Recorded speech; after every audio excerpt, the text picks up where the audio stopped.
Hello, my name's Diane. Welcome to my channel, Diane in Stitches. Thank you for joining me, whether you're new or whether you've been before. If you've been before and you've commented and liked my previous videos, thank you very much. And also thank you for subscribing if you have subscribed. If you haven't, then please consider doing so. It doesn't cost you anything and it does help the channel. I've managed very nicely to get some more subscribers this week, so that's very nice. So thank you to all the people who've subscribed in this past week. I'd also like to give a special thank you to a fellow sewing vlogger called Kim, whose channel is Stash Stitcher, and she very kindly gave me a mention on her last vlog and probably directed some people from her vlog to mine. So thank you very much, Kim, for that. So this week I have completed my Grab a Cuppa Cardigan by Pattern Emporium in this lovely soft, it's a double brushed rib viscose jersey from Bornella Fabrics. I've managed to do it on my sewing machine because I still haven't got my overlocker back. I've not heard what the updates are or what any problems. He's not contacted me, so I don't know when that will be back. But I managed to finish this. I didn't bother putting, I was going to put buttons on and they should have pockets. I'll put some pictures up because I can't, it's no good me standing back because it's mid-thigh length, it's too long to get into this shot, I think. And I didn't put the pockets on. I don't know why. I'm not that bothered about pockets really, but I thought it might drag it. It's quite a springy fabric and I thought it might drag it down a little bit. And I was going to put buttons on. I'm not sure yet. I have interfaced the neckband in readiness for buttons and buttonholes, but I'm not sure what to do about that yet. It's quite nice as it is really. But so the pattern and constructing it and it went okay. It's not too taxing on the brain. As I say, it's a double brushed viscose jersey. This was from Bornella Fabrics. I'll just give you some details on the fabric. It is 140 centimetres wide, 285 grams per square metre. It says it's got 100% stretch widthwise and 50 lengthwise. And it is very, very bouncy. And it was £14 a metre. And they do have some other colours actually. They've got a nice blue colour. It's 91% viscose and 9% elastane. So it's very nice and it's a very cosy fabric. And I'm quite happy with it. I might get another colour, but I don't know whether I'll do another cardigan, maybe a jumper of some sort. It's really nice feeling. It does feel nice on the, well, no, I've not got it next to my skin, but it's a nice soft, really soft fabric. As for the pattern, I quite like Pattern Emporium patterns normally. I've got quite a few Pattern Emporiums. I've made 3 or 4 things up, I think. I did size down. Now the pattern comes in Australian sizes, from a 4, which is a 27.5-inch bust, to a 30, which is 54 3/4 bust. I had measured into a size 12, and I had seen that people have found it too big, and some have sized down 2 sizes. I thought I'd go down 1, just try it out. I might only wear it around the house. I don't know. It's a nice, it's a nice feeling fabric. I did go out in it the other day, but with a coat on. Anyway, there was an issue with the pattern in that the hemband, there was some incorrect sizing printed on the hemband for this length. There's a cropped length and there's a hip length, and then there's this mid-thigh length, and it was totally wrong. I'll put a picture up to explain it. It's difficult to explain. I'll just put a screenshot up of what the issue was. But the cut lines for the long length, well, I think it was including the hip length as well, this particular band size. And every single size, right up to size 30, where the long length should have said whichever size it was referring to, it said size 6. Anyway, I managed to figure out where I was cutting, and I'd contacted them through the Facebook page, and they said it was fine at their end, and that the problem should have been solved when it was just after it was released, and they spotted this problem. I said, well, I've only had my pattern about 6 months. So she said, oh, I don't know why it's like that. So she looked, and then they said, oh, we're correcting it. And so they must have found that there is a problem, having said initially that there wasn't a problem. But anyway, I'd figured out where I needed to cut, so it wasn't too bad an issue. But I mean, the other issue with Pattern Emporium is that they don't actually put, trying to decide which size to do, they don't actually put a finished size. The only finished size that they put on their instructions is the length. So there's no saying how much ease there is. And as I say, I was just going on other people saying that they needed to size down, sometimes 2. I think in one case somebody sized down 3 sizes. But anyway, I just did it 1 and it's fine. So as I say, I've left off the buttons and the pockets for now. What I did do, I shortened the sleeves. I'm not sure if I either shouldn't have done, or I could have taken a bit less off. When I tried it on, before I put the cuff on, which is sort of gathered in, I mean, it's not supposed to be tight, it's gathered into the cuff. And when I put it on without the cuff, the actual edge of the sleeve, bottom edge of the sleeve, was right on my wrist crease. So I thought, well, with the cuff on, it's going to be halfway down, or nearly all the way down my hand. So I took it 1.5 inches off. Probably it's okay. It's not bad. I'm not too bothered. It's not bothering me too much. But I might either take less off next time or not bother, depending on the fabric, I suppose. So I think it's nothing much to sort of say about it really. And it's a nice cardigan.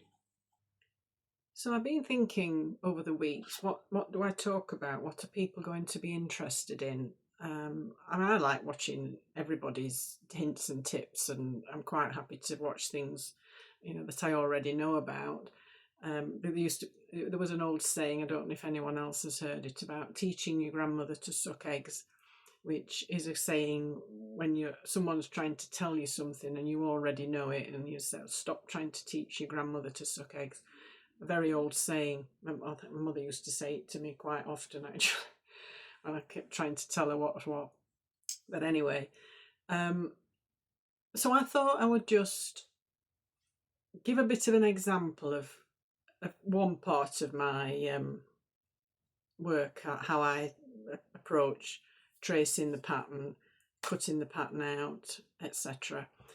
So while I was doing the tracing off the pattern for the cardigan, I did a few pictures along the way, just as a bit of an illustration as to what my procedure is, whether it's useful, whether it's same as everybody else's, because I'm lucky enough to have a nice big table here. I've got 2, it's quite a large table, and there's 2 A1 cutting mats on here. And what I used to do was lay out my, so 2 A1s make an A0. And what I used to do was lay the A0 PDF printout on, and it just more or less covered the 2 mats. But then I had to turn it all around to get to a pattern piece at the far side to avoid having to lean right over the table to trace the pattern. So what I started to do was to rough cut around the actual pattern pieces, so that I could then just place them here right in front of me. Where I'm sitting now is where I stand to cut out and trace.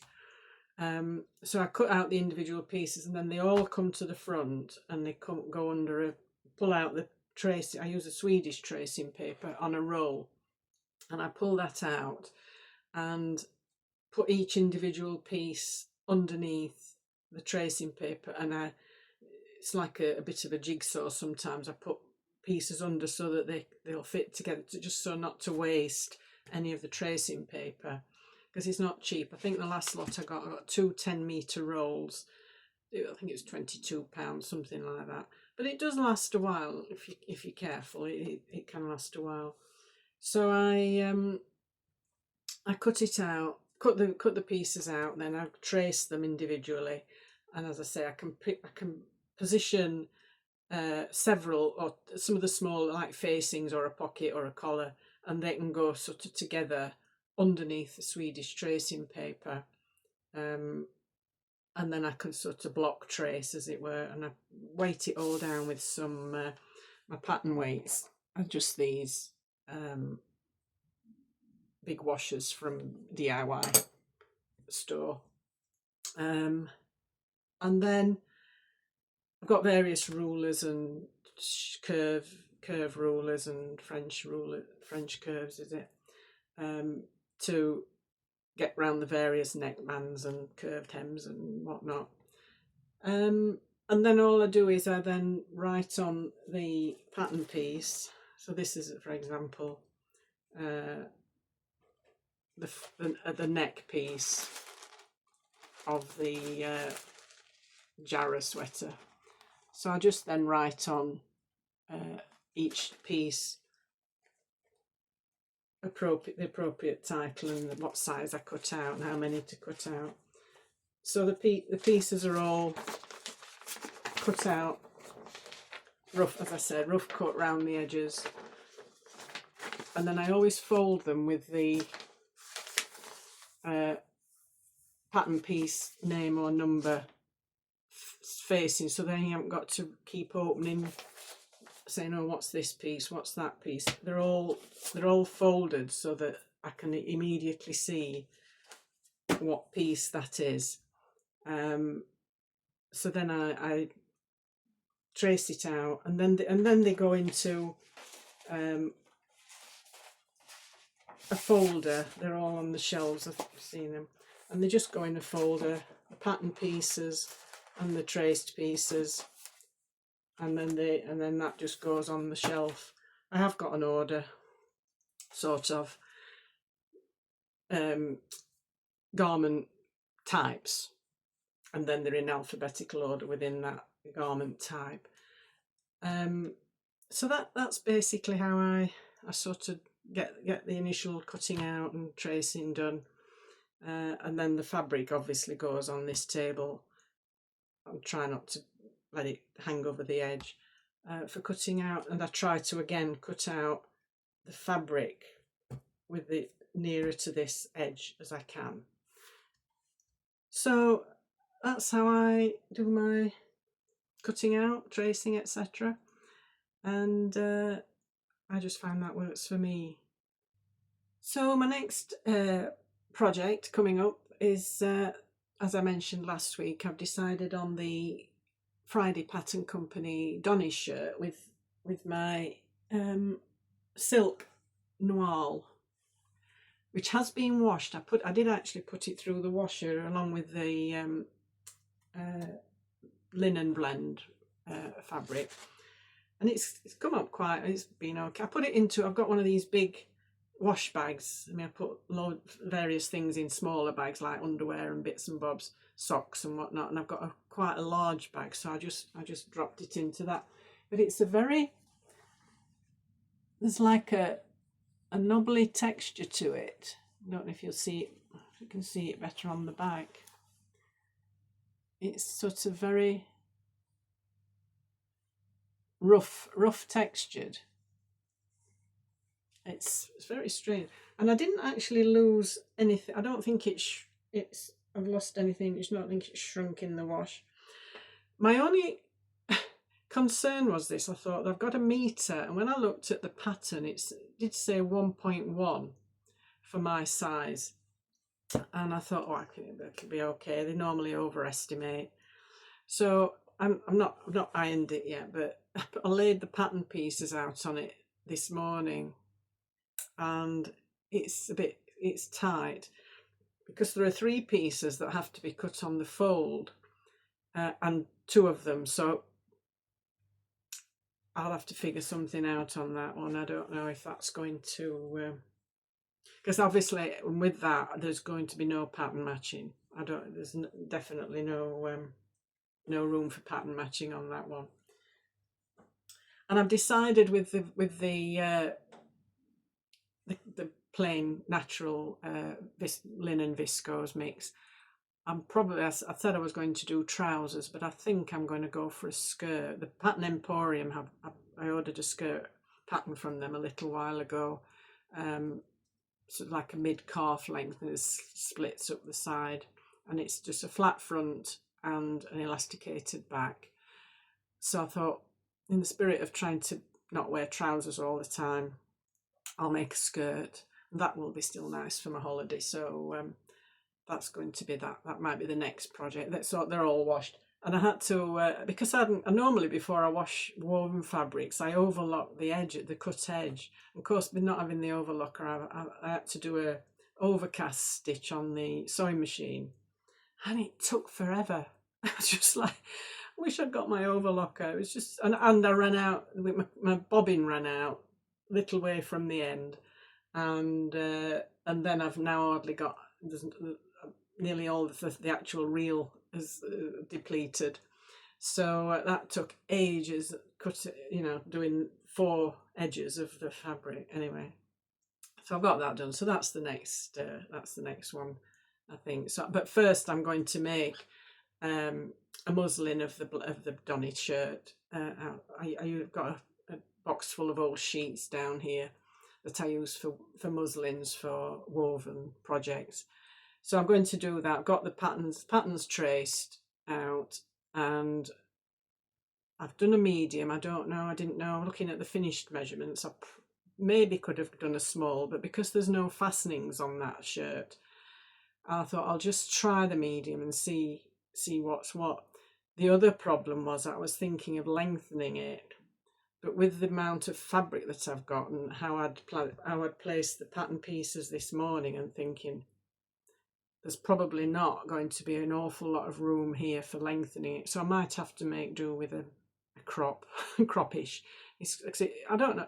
I've got a long waist, and when I've got patterns before and it said it's drafted for an 8-inch side waist, and mine's 9, and I have made one blouse a couple of years ago, and it is short, very short. So I'll see how it goes with the muslin, if I have to lengthen it or if I can make do with whatever length it comes out. It probably just go with that skirt anyway once that's made. So hopefully that'll come up to my waist anyway. I don't like low waist things.